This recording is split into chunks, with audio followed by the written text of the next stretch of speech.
I just gotta say, next to Kakakachidaze, Blizzard is by far the best Dragon Ball Super song.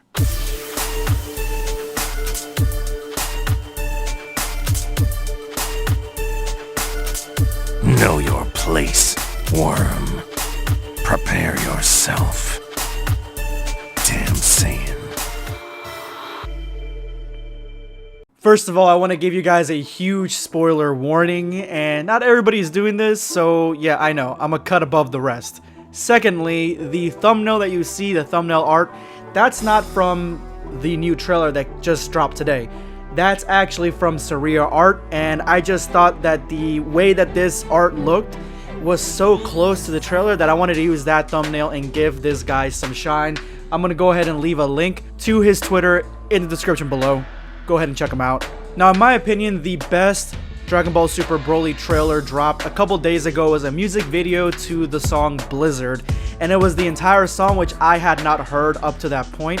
And I didn't want to make a video about it because I was kind of done talking about spoilers. Really, there's only a few things you can say from that trailer that are new, and I wanted to kind of enjoy the movie for what it was in a month from now when it comes to theaters, and not really talk about the spoiler version of it any more than I have to. But then Gogeta ended up dropping today, and I have no choice but to talk about it. So going back to that music video, the first thing I gotta say is that the song Blizzard, as I stated earlier, is by far, next to the Ultra Instinct song, is by far one of the best songs in Dragon Ball Super, at least the best lyrical song. It just feels so good. It feels so akin to those old Bruce Falconer songs and just fits with Dragon Ball so well. When I first heard it a little while ago as a snippet in one of the trailers, I wasn't sure exactly how to feel about it. I didn't think it was that good or that it fit that well. It just felt completely out of place because it felt more poppy. It was the chorus basically. But once I saw the music video and I heard everything leading up to it, this song is straight up fucking fire. It is amazing. So that's the main thing from that music video that I take, is that the song was really, really good. Whoever edited and cut it was doing their job. They earned their money because the cuts and editing that he decided to do to the video itself and to the music fits so perfectly. And for somebody that has done AMVs and knows what it takes to do an AMV, this guy definitely was an AMV artist at some point because it just fits so well. Other than Super Saiyan God getting more shine and Goku's really cool technique that's shown right here where he kind of just shoots his ki into Broly, there's really not much more to talk about than some of the stuff that we've already seen before, except for today, and that's the reason I wanted to make this video. We get to see Gogeta for the first time. We saw some leaked images of him a little while back, and some people decided to report on it. I kind of wanted to ignore it. I thought that they were not going to get validated by anybody official, and then they decided to come out with a full trailer for Gogeta.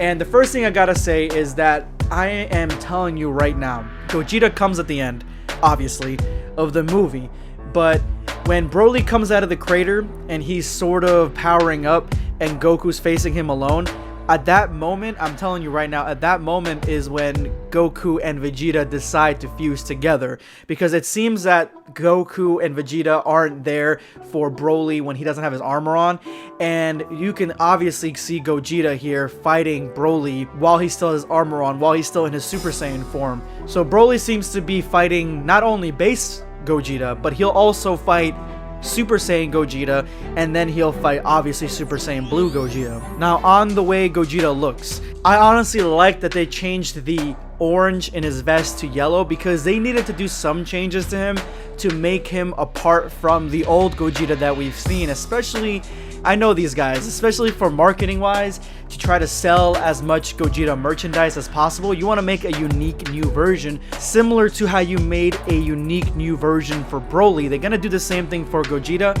and they changed up maybe one color scheme on him, and of course he's gonna have blue hair, but he's basically the same Gogeta, except for the fact that he's smiling throughout this, and he's got that same smug smile that Vegito had.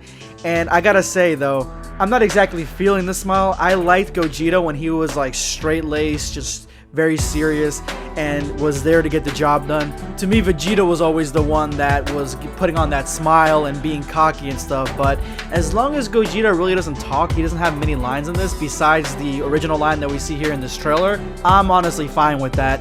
I don't want him to be too much of a talker like Vegeta, trying to joke on Broly and stuff. I don't think that that's the direction they should go. I feel like they should try to separate Gogeta and Vegeta from each other as much as possible and keep them at a distance so that way they can become their own different people. And running with that thought, changing Gogeta to make him different than Vegeta obviously has a time limit now of an hour, but if you use up a lot of the power from it with Super Saiyan Blue, then it's so much shorter. It's like almost 10 minutes. I'm not exactly sure if Gogeta is going to have that same limitation. I'm really hoping not. I'm hoping that because it's a completely different fusion type, and to make Gogeta even a viable option, besides just not having the Potara earrings on hand, I think that making it a stable fusion, even in blue for at least a half an hour, would make it extremely viable in combat. As far as Broly being able to tank hits from Gogeta, that's up to you guys if you guys enjoy that. They've upped Broly so much. He's far beyond Kale's level at this point. I think that they're doing that because they need to put the ante up. They need to put him on a similar playing field as not only the Super Saiyan Blue transformation, but Jiren, who was the last person that they fought and gave them a hard time. There is one thing that I'm glad that I saw in this trailer, and that is that Gogeta seems to be having an easy time fighting Broly, even when he's going into his most maximum form. He looks like he's not really sweating at all. He's just kind of dodging and attacking, and even at one point looks like he's surfing on one of Broly's energy beams. He's just that good, and I'm glad that they're foreshadowing the difference between the power of two Super Saiyan Blues fused together and just one guy that seems to have this legendary berserker state. And lastly, as far as the fusion dance is concerned, I highly doubt that we're gonna see them performing it, like training on it at all. More than likely, Vegeta's just gonna know how to do it. So I'm very interested to see the route they go with explaining why Gogeta even exists. Anyway guys, that's all I got for you today. Let me know in the comments section below what you thought of not only the Blizzard trailer, but the Gogeta trailer. This is going to be Blackscape signing off. Take care guys.